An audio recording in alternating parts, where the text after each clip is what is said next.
From our State House studio in Montgomery, I'm Todd Stacy. Welcome to Capitol Journal. All eyes are on Washington this week, including those of state leaders who are waiting to see what the Senate will do with President Donald Trump's budget bill, officially titled the One Big Beautiful Bill Act. Republicans are eager to get the legislation over the finish line to ensure that the Tax Cuts and Jobs Act of 2017 don't expire. But to pay for those tax cuts, the House passed bill makes significant cuts to federal programs, including Medicaid. Advocates gathered in the State House this week to speak out against those cuts, saying they could devastate hospitals and access to health care here in Alabama. Passing these cuts leave our low-income working families with insurmountable challenges to feed their families and provide health care. Challenges that would be difficult to meet. And if cuts need to be made, then we urge Congress to go back and be more responsible. We encourage them to go back to the table and talk to the people that are receiving the benefits and figure out how to make the least harmful impact that these cuts would do. Come up with a better plan, a more reasonable plan that won't pull the rug out from under some of our families and our children and won't burden our state by slashing the economy and jobs. It's wrong to hurt people who are struggling, just to help people who are already far ahead. That's exactly what the Senate is debating right now in D.C. The budget moving through Congress is not only a moral failure, it's bad policy, and it is a really bad deal for our state. This cruel budget is going to take away food assistance, health coverage, and other vital services for hundreds of thousands of our neighbors who are already struggling to afford basic needs and services. At the same time, grocery prices continue to rise, and our state has been working to help families afford groceries. This bill is going to roll back all of that progress. There are still many moving parts to this big budget bill as it moves through the Senate. GOP leadership is hoping to have a final vote as soon as this weekend to meet their goal of final passage before the 4th of July. But here's a key update. The Senate parliamentarian this week advised senators that some of those Medicaid provisions in the bill were out of line with Senate rules for budget reconciliation. Specifically, the bill sought to reduce the Medicaid provider tax that most states use to help fund their Medicaid programs. That means Senate leaders are likely to nix that provision from the bill, but no word yet on what might replace it. Well, that's not all that's happening in the nation's capital.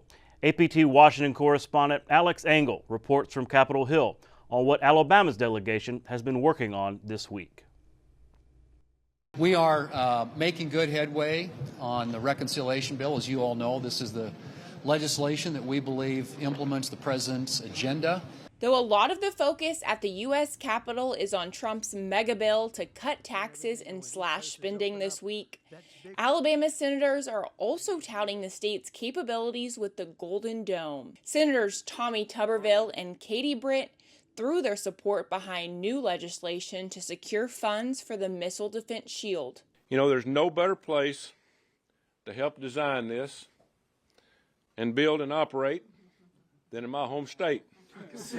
Redstone Arsenal in Huntsville, Alabama. The Golden Dome Act would authorize more than $23 billion to enhance and build upon existing missile defense infrastructure and invest in space-based interceptors. The budget bill contains $25 billion for the initiative. That's why getting the president's One Big Beautiful Bill passed is critical for national security. Countries like Iran are openly chanting death to America, and we have to be able to protect ourselves. The Senate is also considering the White House's request to rescind $9.4 billion in funding for foreign aid and public media. Senator Britt, who sits on the Appropriations Committee, had the opportunity to question the White House's budget director, Russ Vought, during a hearing Wednesday. It is my belief that Americans have a deep desire to help people all across this globe, help people that are in need. But I don't think anyone expects us to have an ideology that has been driven into these dollars. Britt says she wants to ensure the U.S. can maintain its soft power around the world while rooting out, quote, liberal ideology. Congress has until July 18th to approve the rescissions package. On the other side of the Capitol, the bill is passed. The U.S. House passed Congressman Barry Moore's bill on Thursday. It would make non-citizens who drive drunk or impaired eligible for deportation. Today we consider a simple common sense bill that says if you're a guest in our country and you drive drunk, you should in fact be deported. Democratic Congresswoman Terry Sewell and 36 of her colleagues joined Republicans to vote for it. Congressman Shamari Figures opposed it. The bill now heads to the Senate. Reporting on Capitol Hill, Alex Engel, Capitol Journal. Thank you, Alex. Another major candidate announcement this week. Caroline Dobson has announced her candidacy for Alabama Secretary of State.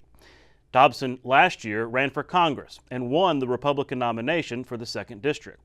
She then went on to narrowly lose to Democrat Shamari Figures in the general election for that redrawn district. Alabama's primary elections take place on May 19th, 2026. Well, summer is a popular time for families to visit one of Alabama's many beautiful state parks. And the Alabama Department of Conservation and Natural Resources and the Alabama Department of Environmental Management are teaming up to enhance Alabama's state parks. The state has partnered with DIPRA, the Ductile Iron Pipe Research Association, to replace and modernize water lines at the state parks, offering visitors access to clean drinking water and improved facilities. Leaders made the announcement from Lake Point State Park in Eufaula. Water and sewer improvements at our parks, really all around our state, were so needed. And so we appreciate the partnership with the Alabama Department of Environmental Management to provide some funds to upgrade our utilities at our parks and to bring us, into the 21st century in some of these facilities. And, by having quality drinking water improvements and sewer improvements in our parks, it really allows us to expand our campgrounds, to expand our lodges and the infrastructure that we have here at the parks to better serve our people. This is a tremendous win for U.S. Pipe and for our industry, for that matter. Our industry is 126 years old, our company is anyway, and for this pipe to be put in the ground, and it's going to last for generations. This pipe will be in the ground for more than 100 years. And to be able to take Alabama people and Alabama employees and make a product in Alabama and put it in the ground in Alabama is a tremendous win. It allows folks in our industry to be able to expand their capacity to modernize their plants. So we're just so grateful for the Department of Conservation and Natural Resources for being able to specify this domestic-made, Alabama-made ductile iron pipe. Well, the 4th of July weekend is just a week away, and that means busy highways and crowded waterways across Alabama. For many, the holiday is a chance to get out on the water. And this year, Alabama law enforcement is stepping up its efforts to make sure boaters are safe. Capitol Journal's Jeff Sanders has more. With the 4th of July holiday weekend fast approaching, Alabama's lakes and waterways are expected to be packed. That's why the Alabama Law Enforcement Agency is already stepping up its presence on the water.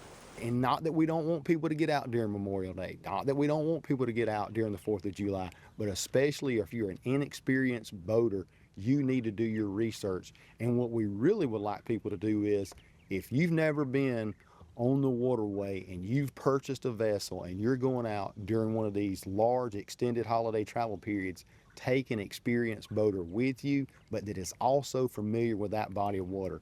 Captain Jeremy Burkett with Aaliyah spoke to reporters at Lake Martin, one of the state's most popular destinations, to see what Marine Patrol troopers are doing to keep people safe.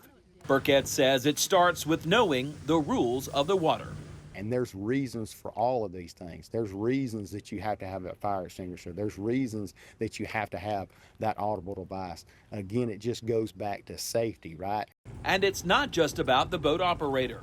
Life jackets could mean the difference between life and death in an emergency. Especially you have children that are younger than 8 years old, they need to have that U.S. Coast Guard approved personal flotation device on at all times. Kayaks, paddle boards. If you're on one of those vessels, you've got to have that personal flotation device. Troopers are also watching closely for anyone boating under the influence. And Burkett says it's not just alcohol and water that don't mix. So if you take a substance that impairs your ability to safely operate that vessel, you're BUI. You're boating under the influence. And number one, if you get stopped by a trooper with Marine Patrol, you're going to jail.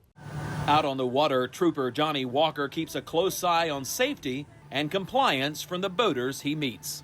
For the most part, safety violations. People that are sitting up on the gunnel, riding outside the gunnel, operators that may be operating the boat and they get up and they walk away from the operating station.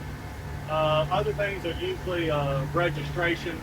With thousands expected to take to Alabama's lakes, rivers, and reservoirs, the message from Aaliyah is clear. Have fun, but follow the law and put safety first. That's not to ruin your Independence Day holiday. That's to keep you and the people on the vessel, in conjunction with everybody else around you, safe. And it's not just the waterways that law enforcement officials will be paying close attention to. Of course, it's the highways as well. And whether you're a boater or a driver, they just want to make sure that you stay safe this upcoming 4th of July holiday weekend. Reporting from Lake Martin in Tallapoosa County, I'm Jeff Sanders for Capital Journal. Thank you, Jeff. It may be summer, but educators are preparing for the next school year, which will be here before you know it. This year marks the introduction of Workforce Pathways diplomas, which offer students an alternative route to graduation. Capital Journal's Randy Scott reports. School is out for the summer, but there's plenty of schoolwork happening, not just in summer school, but state leaders making changes to how high school students can create new career goals after graduation. Very soon, we'll be rolling out the new, what we call a Diploma Option B. Always important for me to remind parents we have one diploma, two pathways.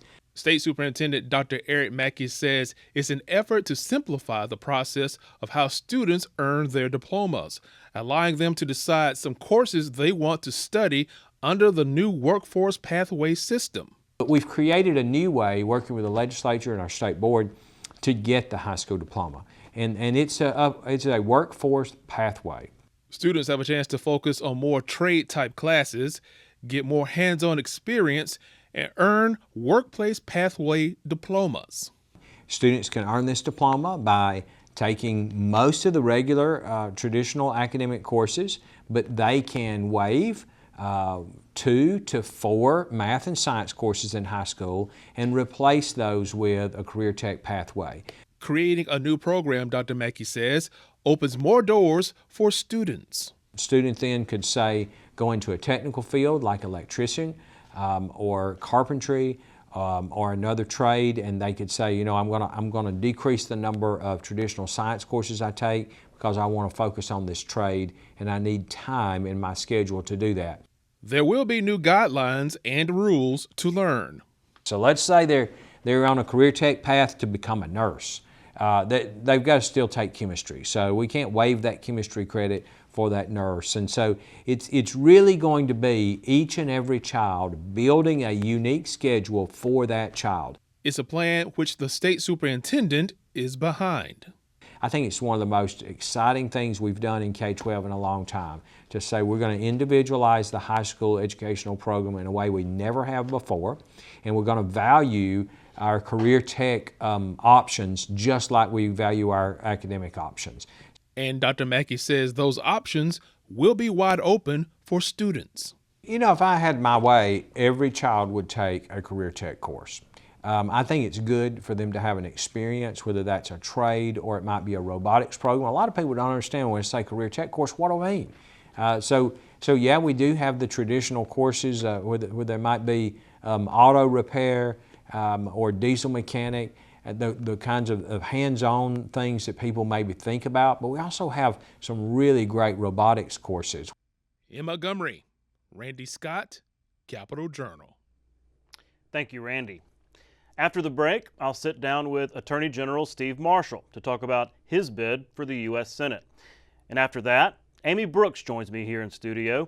She's the new Secretary of Early Childhood Education, in charge of the state's first-class pre-K program. And after that, Todd Schmidt and Quin Gresham of the Alabama Shakespeare Festival are here to talk about the new season at Alabama's State Theater, including the upcoming production of The Wizard of Oz. Won't want to miss that. Stay with us.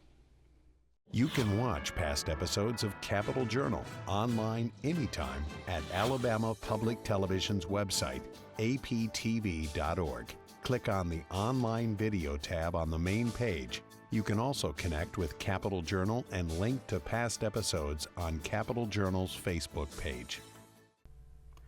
Welcome back to Capitol Journal.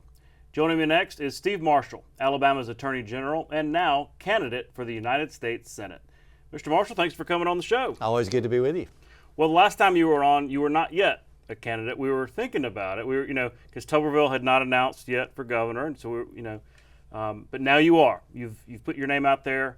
You're a candidate for the United States Senate. So I wanted to ask you just the most basic question: why are you running, or more importantly, why do you want to be in the United States Senate? Yeah, it's interesting. You broke the story that I was really, we thought, done with running for public office in Alabama because governor just wasn't something that interested me. We made that decision last fall. But Senate's different. When you look at the issues and the areas in which we've been involved as AG, there's tremendous overlap in what a United States Senator does along with what the Attorney General does to protect the sovereignty of the state of Alabama. In fact, I was meeting with one of my former colleagues who's now in the United States Senate, and she was sharing with me that the work of an AG really is a great training ground for the issues that you face in the Senate. And so when Coach Tuberville decided to come home and that he wanted to go ahead and run for governor as opposed to run for re-election, very much piqued my interest, was something that when Tammy and I talked about what we wanted to do next, that made sense at the station in life that we're in right now. And look, I'm really excited about being able to get across the state and be able to share a vision for what I think I can provide, which is strong conservative leadership that's proven to be effective. We've taken on the tough issues in Alabama. We have not stood down. In fact, we've been very forthright in being able to fight for things that matter to the people of this state. And not only fight, but we've been able to be successful. And so excited to be able to talk about that. Well, yeah, let's get deeper into that because, what issues do you think you want to focus on? Well, it's kind of a two-part because what issues are you going to focus on in the campaign, but what actually translates into being United States Senate, right? Because you talked about that. Some of the issues overlap for your time as Attorney General.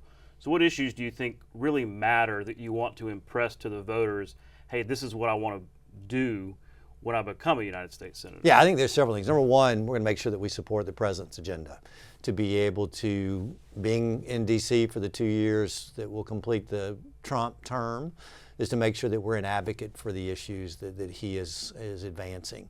Immigration is very much an important question for us.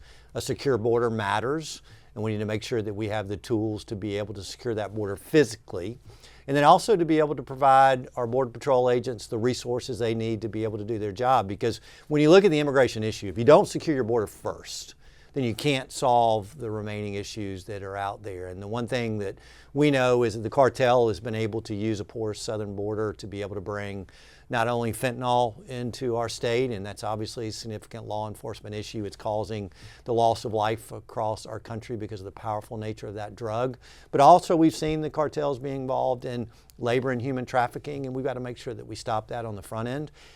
We have, as AG, been able to talk about the 10th Amendment and the limited powers of the federal government. I think it helps to have somebody within the body of the Senate that's able to remind their colleagues that the federal government itself has a very defined and specific purpose, in the issues that we should engage in and those matters in which we should debate ought to relate specifically to those core principles that our founders got together. And then look, I'm a prosecutor at heart.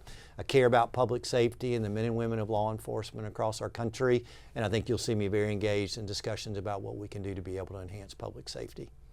You brought up immigration. I wanted to get to that because that's obviously one of the biggest issues going on right now. A lot of concerns about these ICE raids, not just in Los Angeles, but all across the country, including right now, it's starting to happen in Alabama. In your view, is the federal government going about this the right way, or is it, there are constitutional questions, there are due process questions about how ICE is going about it? Are you comfortable with how DOJ and Homeland Security and ICE are going about this? Well, obviously, much of that's being litigated, and we have been engaged supporting the Trump administration in their efforts, including, for example, the National Guard being able to be brought out in California to stop and what we're going on with the riots and be able to protect federal buildings.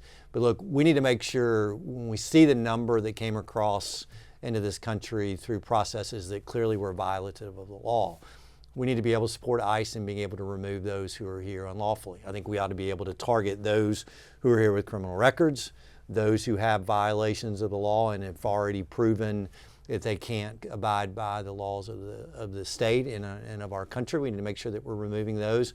And then we need to make sure that we then are following the process that the immigration laws already lay out. If you have a valid deportation order, we need to make sure that those are executed.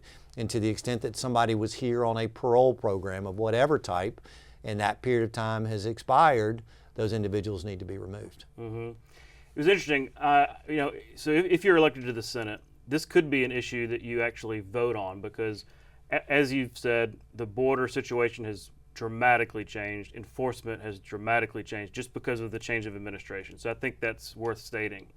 But the law hasn't changed. And a lot of people are asking the question, should it change? I was listening to Tom Homan, the border czar, the interview he gave. He's like, look, we're trying to enforce the laws that exist. If Congress wants to change them, and maybe they should. So once we get past this enforcement situation, can we get to a place where we establish an immigration system that actually works in terms of, folks that need to come here can come here, and there's a border that works and all that? Is immigration reform, legitimate immigration reform, possible in this political environment? I don't think it's possible until we secure the border fully. Until you do that, then there's no ability to deal with everything else on the backside. And what we have faced as a result of the policies of the prior administration is immense volumes of people who've been able to enter this country in a way that isn't consistent with our immigration laws. And until you address that issue, I don't think you can get to the question of looking at the issue of reform, because until you know what the problem is fully, then I don't know that you're going to be able to take that next step. But look, as a member of that body, willing to engage and be able to advance policies that impact the state of Alabama. And I think, when we're talking about globally my focus in the Senate, it's going to be what can I do to enhance the interest of the state of Alabama, whether that's our agricultural section, whether it's on the manufacturing side, and ultimately what is it about the pocketbooks of Alabama that are impacted by what the federal government does. Immigration is one of those issues that can have an adverse impact, and I want to make sure that I'm securing the interest of our state when we have those discussions. There are different kinds of senators, right? And Alabama's had a variety over the years. There are some who are quieter. There are some that are kind of behind the scenes. Some are more out front and everything. When you think about what you want to be, what kind of senator you want to be, understanding that Katie Britt's up there and she's establishing herself on the appropriation side and all that. Have you thought about committees, things like that? I know it's very early in this race, but have you given thought to kind of what kind of senator you would want to be for the state? Well, I can tell you, I'm very much interested in serving on the Agriculture Committee, Armed Services, because I think those are two fundamental areas for our state in ways that we need to be engaged. Want to be able to supplement what Senator Britt has already been able to accomplish during her time, and to make sure that there is that partnership that allows us to collectively be able to advance the interests of the state of Alabama. But look, I'm not going to be Richard Shelby, Jeff Sessions, Tommy Tuberville, Katie Britt. I'm going to be Steve Marshall. And I think the beauty of this campaign is the state's had now 8.5 years, and we'll have 10 by the time I'm done, to see what kind of public servant I am. I mean, look, I'm not the most bombastic guy, right? I'm one that puts his head down and gets results. And I think that's the same thing that I would do as a United States Senator. I'm not worried about how much I would stand in the rotunda and see my face on TV. I'm not worried about how active that I could be on Twitter. What I care about is delivering results to the people of Alabama. And so, look, there's a lot that I can learn from those who have served before me. There's a lot that I can learn from Katie Britt. And the ability to figure out kind of what that role looks like, I think will be something that I'll grow into the job, just like as I have as Attorney General, because I wasn't necessarily just like Bill Pryor, Luther Strange, or Jeff Sessions as Attorney General. I think people have seen that I'm an individual that's willing to chart their own course. I can think independently for the issues that are in front of me, and I want to be thoughtful about the decisions we make, but most importantly, understand that it's the people of Alabama that put me there, and I need to do everything I can to be able to serve their interest. Okay, I'm going to get you to put your AG hat back on. We'll do it. We had this ruling last week from the Supreme Court having to do with Tennessee's transgender treatment law for minors, upholding Tennessee's law. Alabama has a very similar law that was already adjudicated and everything, but this is a really significant ruling. Basically, upholding, deciding it was constitutional what Tennessee did. In essence, it's deciding what Alabama did was constitutional in terms of restricting or banning transgender treatments for minors. Talk about this ruling. How did the court reach its conclusion based on your reading? Yeah, great decision to be able to protect kids across our country, and in essence validated the 27 states, including Alabama, that have already acted proactively to ban cross-sex hormones, puberty blockers, and surgeries on kids that seemingly suffer from gender dysphoria. The court itself really was confronted with kind of a very sort of discrete constitutional question, and that is, when these laws are reviewed, what standard of review and what level of scrutiny does the court give a state in being able to enact these laws? And what they determined, what is the lowest level, sort of rational relationship between the interest of the state and what they were trying to do. And what Alabama was able to do from the work that we've done in our case was to be able to give some factual context to the court and understanding that what was being said by the proponents, by those advancing the transgender agenda, was not accurate. We got into the underbelly of an organization called WPATH, and were able to show that their so-called standards of care really weren't research-based, but were more politically driven. We were able to determine that lawyers were having an influence on those standards of care to fit the needs of their litigation as opposed to the needs of kids. And maybe one of the most important concepts within kind of our medical ethics is informed consent, and where we were able to find that those doctors who were advocates of this type of treatment said, we can't explain this to kids and we can't explain it to parents. And then maybe the last thing is that we were able to demonstrate that the so-called science that they were advancing wasn't based in studies that were validated or replicated in multiple levels, but in fact, the systemic review of these studies showed that it's very unsettled on whether or not this is truly helping kids at all, and in fact, maybe harming kids long-term in ways that nobody has disclosed. I was able to, as this court case was reported out and everything, I was listening to some of the, I guess you'd say the proponents of transgender kids and everything, some parents that were saying, look, we've got a child who has known and has demonstrated from very early on that they wanted to be a different sex, want to be a different gender, and so restricting their ability to have those hormones, puberty blockers, whatever, really harms their child because they really don't want to advance past development and everything. So what do you say to that argument that, well, we need this because that child is going to have what they would say irreversible things from developing those sex parts? Yeah, one thing I would tell those parents is they were lied to. What many parents heard from physicians and others that were advocating this treatment is, if you in fact don't engage in gender affirming care,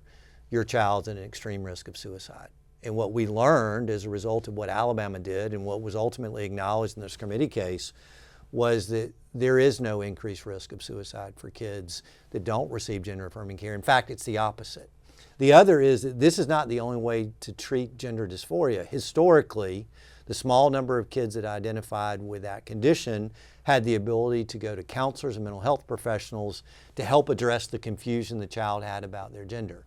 It's an effective way of being able to deal with it without medical intervention and without any of the long-term consequences. The other thing I would say is that there are just sad stories to listen to detransitioners now who describe the adverse medical impact that occurred as a result of what was done to them, and for them to talk about the long-term consequences that they're dealing with. Look, it's a difficult situation for parents, and I respect that, but what Alabama has been able to demonstrate is that parents were not given the full picture, not only in the short term, what could be accomplished to be able to assist their kids, but in the long term, what would happen with the kids that face those adverse consequences. And so, again, proud of where Alabama is. It's interesting, commentators have said, and I'm really proud of this, that the greatest mistake of the Garland administration of DOJ was suing Alabama in this case, because we exposed the fraud for what it was, and now the nation is better off for what we've done. And so our law is affirmed? Our law is affirmed. In fact, the plaintiffs a little over a month ago voluntarily dismissed their case before the Supreme Court had ever ruled. And I think the reason for that is, number one, they saw the law had moved against them, but most importantly, the facts that we were able to develop in the record showed not only that Alabama had a rational basis to be able to protect kids from this type of care, but in fact, we had a compelling interest to be able to make sure that our kids were not the subject of experimentation. Appreciate the explanation. Good luck on the campaign trail. I know we'll talk again, but I appreciate you coming on. Thank you. We'll be right back. You're watching Alabama Public Television, celebrating 70 years of service to Alabama.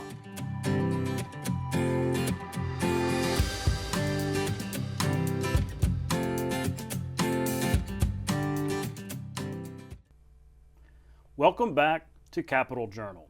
Joining me next is Amy Brooks, Secretary of Early Childhood Education. Madam Secretary, thanks for coming on the show. Thank you for having me today. Sounds like you're not used to hearing that yet. No, I'm not, and it's funny, a joke in my house, that was one of my favorite shows before we even knew this would transpire. So. Well, sorry for the formality, but you are the new Secretary of Early Childhood Education, so congratulations on your appointment from the governor's office. I was hoping you could share with our audience some about your background, what led you to this role. Yes, so I was a classroom teacher. I've always been around children. Grew up in Prattville at the Y under my father, teaching children lots of gross motor development. Went on to AUM and spent 19 years in the classroom. And the last 4 years of those 19 were actually in a first-class pre-K classroom. And although I'd been in the classroom 15 years before that, when I walked into a first-class pre-K classroom, I was just like, wow, this is it. This is what I was made for. Just loved watching 4-year-olds develop. Really appreciated everything that our department offered to teachers in this position, the materials, the environment, the professional development that comes along with it. Never saw myself leaving because I was like, I have found my happy place. And, you know, lo and behold, I ended up at the department in 2019 serving as what we call as a coach facilitator. So all of our classrooms that are state funded, that are first class pre-K classrooms, receive coaching support, and those coaches are employed by our department. So my role was to go and support the first class pre-K coaches that were going out among regions.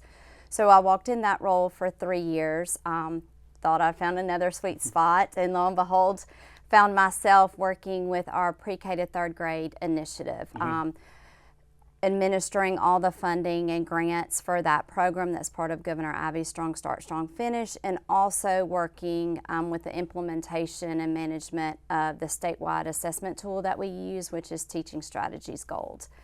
And was rocking and rolling in that, and then this opportunity came in front of me, and it was, although it was a little, you know, knees shaking, when you just know that something's right, you just know that something's right. Children are at the heart of all that I do, and will be my North Star in every decision that I make, and I'm honored to be able to continue the charge for our department, especially since I feel like I've just kind of come up through our department, starting as a teacher, and then the various roles that have allowed me access to work with many programs and other stakeholders.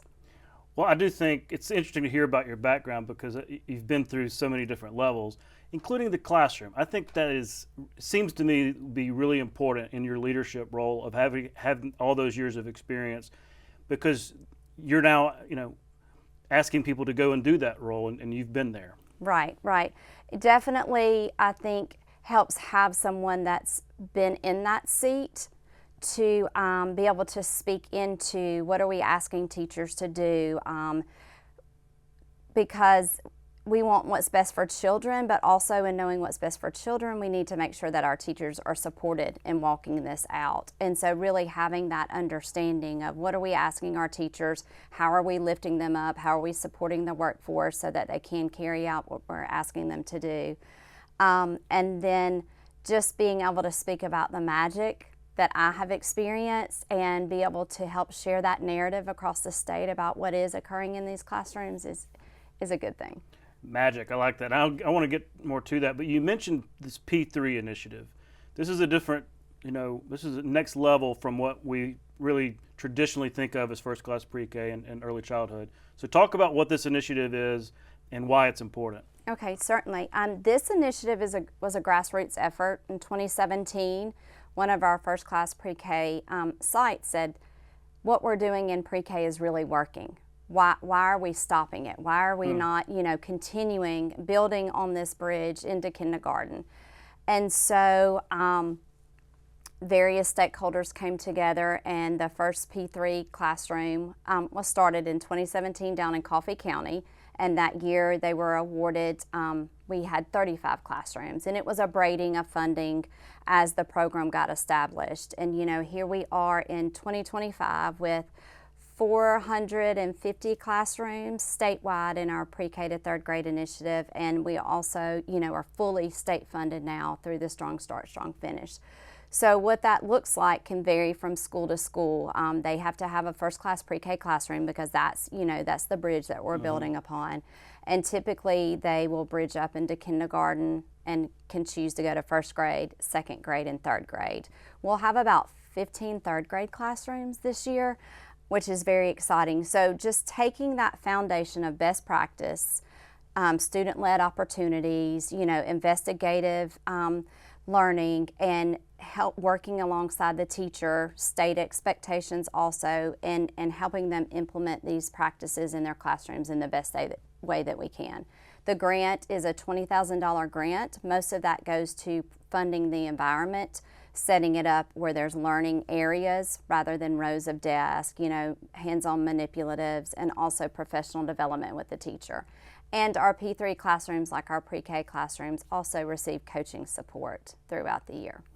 Seems like something that we would want to replicate, far and wide, and yes. I'll get to that. Well, speaking of expanding, it was, in the legislature this year, they've sought increases for first class pre-K funding, basically wanting to offer it to more students, right? Yes. I saw a number, 55 new classrooms. That was in a press release. I know it may not be some existing classrooms, but talk about what we're looking at in terms of expansion of first class pre-K to more classrooms and what we can expect from that. Yes, and 55 is right.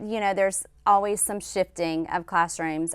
We received funding for 30 brand new classrooms, and we granted 35. One thing that we were able to do this year, I'll speak more in just a minute about a study that we did with the University of Alabama, but through the results, we gained a lot of knowledge also about how sometimes it can be costly to administer first class pre-K, especially in public schools, maintaining the quality and the level of teaching degrees that we require. So we were able to up our grant amounts also to help support that. And so that effort, we hope will incrementally allow more schools to apply that might not have. Last year we had close to 1,500 classrooms, so the new 55 will get us over that. Well, I think part of that also is in terms of expansion. We say a lot. We like to toot our horn about having the highest quality pre-K in the whole country, for quality.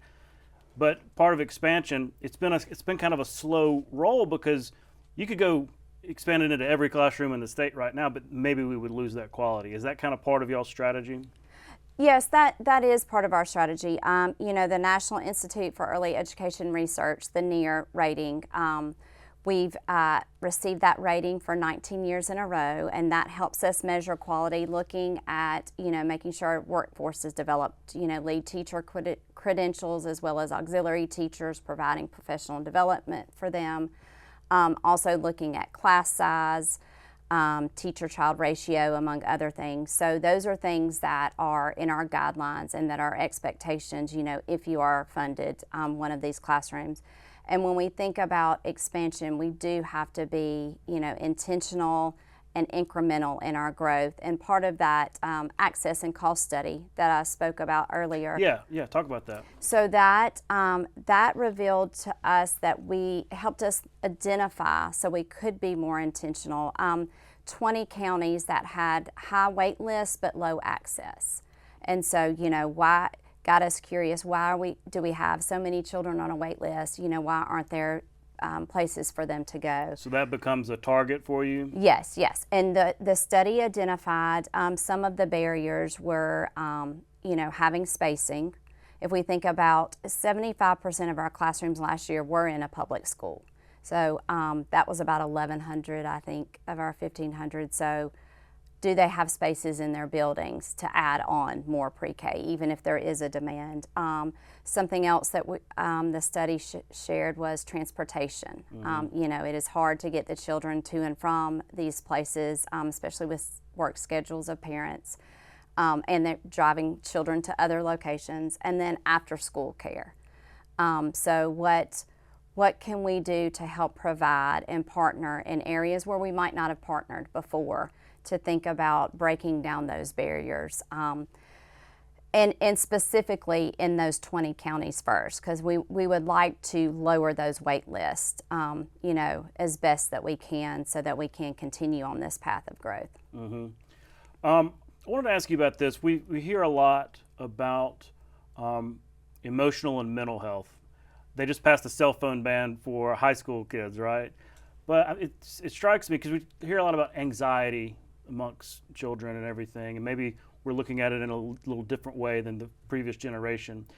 But it strikes me this could start as early as pre-K, right? In terms of their emotional well-being and how it could, they could stand to benefit from pre-K. So talk about that in terms of emotional and mental health for youngsters. Absolutely. Well, one thing that we are, we're really locking arms with the Department of Mental Health and really coming together to the table about what kind of supports can we put in place for our children, families, and teachers, because it's also a hardship on the teachers as they are supporting children that might be coming in the classroom with anxiety and things that we haven't seen before due to the use of screens and various other reasons.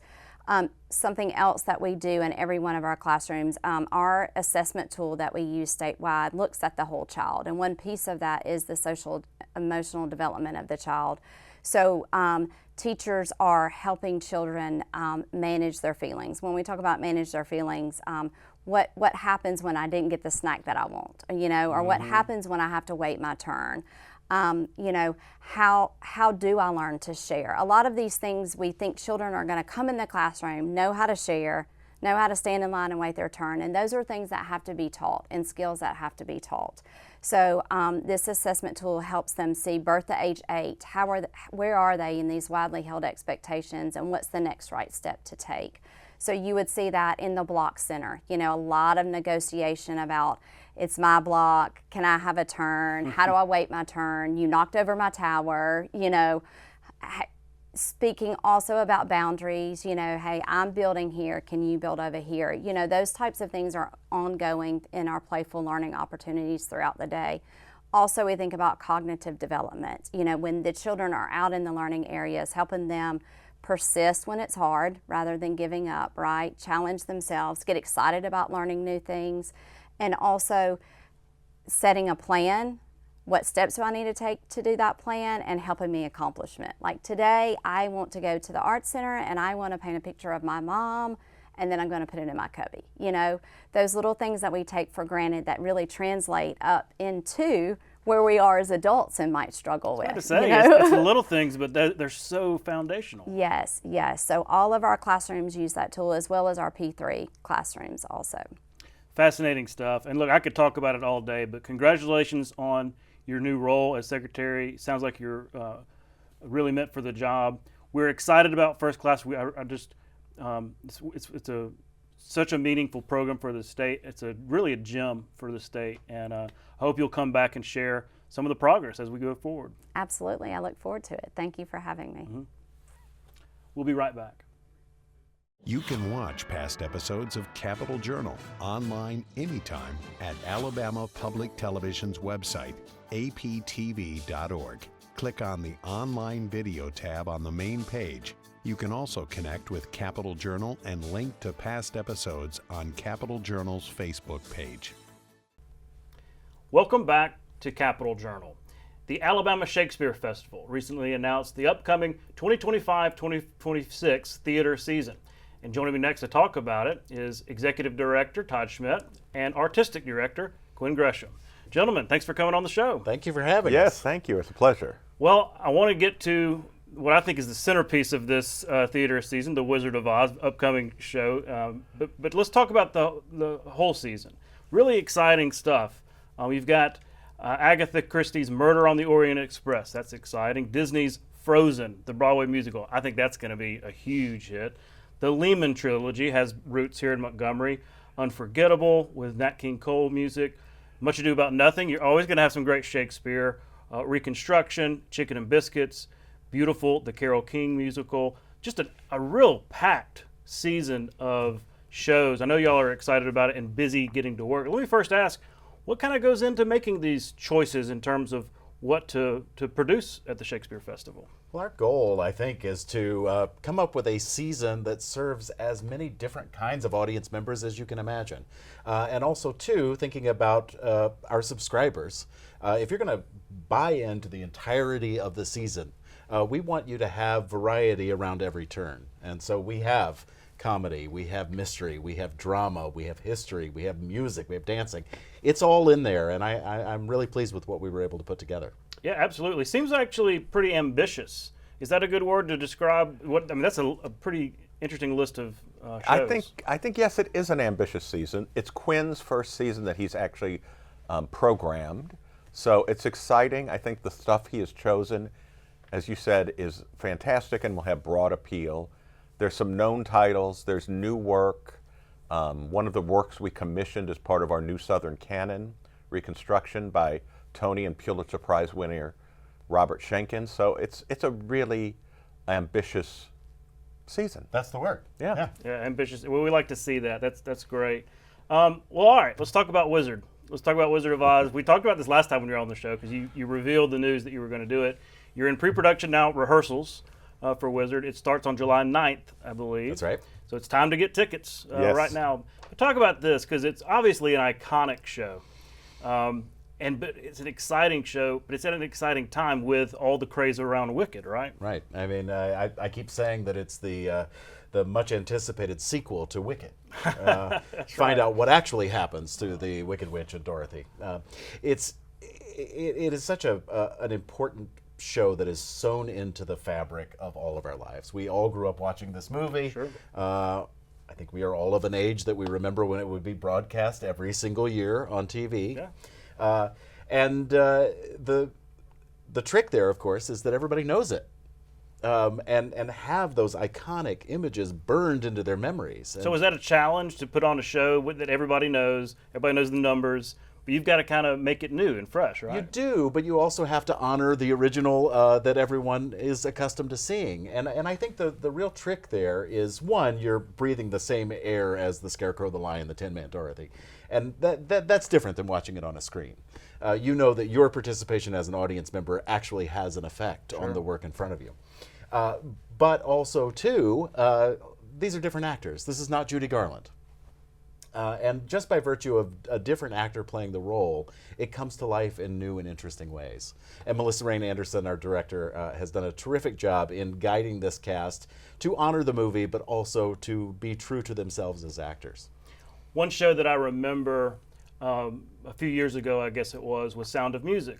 Another iconic show that everybody has seen. And what y'all did, your choices with staging were so interesting that it did just kind of take you out of that, Julie Andrews thing. It really was its own show. So I'm looking forward to the staging choices that y'all have for Wizard. Well, and much like Sound of Music in some ways, we have 11 local, kids in the show, Okay. playing Munchkins, And that's always fun. Like in Sound of Music, you've got the young kids in Sound of Music. Same thing in this show. It really, we have got, the whole generation, every generation is represented on stage in this cast. From the little kids through, the senior and adult actors, including Greta Lampert, who's playing the Wicked Witch of the West. Now that's exciting. Now she's coming out of retirement for this, right? Well, She's semi-retired. I think we bashed the retirement thing. I think that's over. Okay. She did Hamlet this year, played Polonius, That's right. a typically male role. She retired from our staff, but she still lives in Montgomery and is available to act when it's appropriate, when it's something she's interested in doing. Well, And this she's is so quite a good. role. Oh, well, I mean, what better role than Wicked Witch of the West? And that is fantastic. Yeah, the children, that's such a great tradition at ASF. And actually, a friend of the show, Jason Isbell, his son Griff is in this show. I think he was in Dreamcoat, too. Yeah, last summer. Griff and a number of the other children, I think, are running the risk of stealing the show completely. Oh, boy. Here we go. So the Munchkin scene, I hear about it every day, how great it is. I can't wait. I'm probably gonna see it multiple times. Well, but also, and we've got images. You've got Toto, a real live dog. I would imagine that's again an ambitious choice. Talk about what it's been like having a real live dog as a member of the cast. Well, William Berloni is the great animal trainer of the industry. He began in the 70s with the very first production of Annie and developed his own cottage industry of animal training for theater, TV, and film. And we were lucky to have Bill with us to get everything set and make sure that the dogs were doing what the dogs are supposed to do. And the woman playing Glinda actually is the offstage dog handler. So the dogs live with Glinda. She works for Bill as well as being an actor. Interesting. And these dogs, I mean, they truly are some of the most disciplined actors I've ever been around. Very true. They're really good at what they do. And you will believe when Alexis Kinney as Dorothy sings Somewhere Over the Rainbow that Toto is listening with rapt attention. It's really exciting to see. Well, I can't wait for that. Just that song alone is iconic unto itself. And what can audiences expect? Because I'm thinking of the movie. I did a production back in high school that was very different than the movie. How closely hewn is it to the movie? And I'm guessing a lot of the same numbers and things like that. This version is very much like the film. The only departure is going to be a song that was actually cut from the film. They did film it.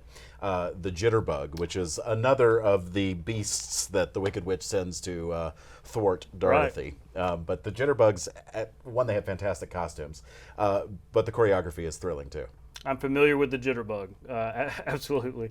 Well, look, again, I want to encourage everybody to go see Wizard, enjoy all of this season. It's ambitious, it's exciting. But I wanted to get to that too because I want to give you an opportunity to talk about ASF as an institution. It's based here in the capital city, but this is a statewide institution that serves a statewide mission of promoting the arts, of enriching our lives, and education. So Todd, can you talk about that statewide mission and reach of the Shakespeare Festival? Well, we are the State Theater of Alabama. We have been that since back in the 70s, I think that designation happened, when the theater was still in Anniston, Alabama. Mm-hmm. Moved to Montgomery now 40 years ago, right now. And, we've just been here and part of this region, but really the whole state. And as you say, we reach out primarily through the work we do through education. Our School Fest, kind of the student matinee series, attracts kids from every corner of this state, and some even from out of state, Georgia, Florida, and Mississippi. Of the 67 counties in Alabama, 60 of them have been to the theater in the last 2 or 3 years. Wow. There's 20,000 students a year that come through there just seeing these, brought in by their schools. We have great materials that go to the schools ahead of time to help them prepare. We do post-show discussions and follow up with all the students. And it's probably the biggest statewide impact. We certainly have visitors who come from every corner of the state and out of the state. Being the really only truly fully professional theater in the state, and unusual to have a theater with this reputation and this size, in a state like Alabama, really, because, not a state like this or theater like this in Mississippi. is a testament to the people here who have supported this theater since its early days in Anniston and moving to Alabama in 1985. Absolutely. When I've brought out-of-state family and everything to shows, they can't believe it. Like how this gym is right here in your hometown, right here in Alabama. And yeah, they're a little surprised, but jealous. I think a lot of states would love to have something like that. So yeah, I appreciate you kind of talking about that and the mission. Again, I want to encourage everybody, where can we get tickets? Is it asf.net? That's a great place to go. Okay, asf.net, get your tickets, maybe buy a package. Yes, we got tickets on sale right now for The Wizard of Oz, and then our new season, which you went through, tickets are on sale now. So if you're interested in a package of seeing, there's 7 shows, there's a 5-show package or a 7-show package. It's the most affordable way to see theater here, and it's a great thing. You get a wide variety of shows, and I always talk to subscribers who surprise themselves and say, hey, I didn't really want to go see that show. It was just part of my package, but that was my favorite show of the season. Yeah. So you never know, you can surprise yourself. And our tickets start at $30, so they're affordable as well. It's affordable, and it's a great way to support, as you said, the state's theater. Yes. The State Theater of Alabama. Well, gentlemen, good luck on this season. Again, it's ambitious, but I can't wait to see it. Well, thank you. We appreciate it. We'll be right back.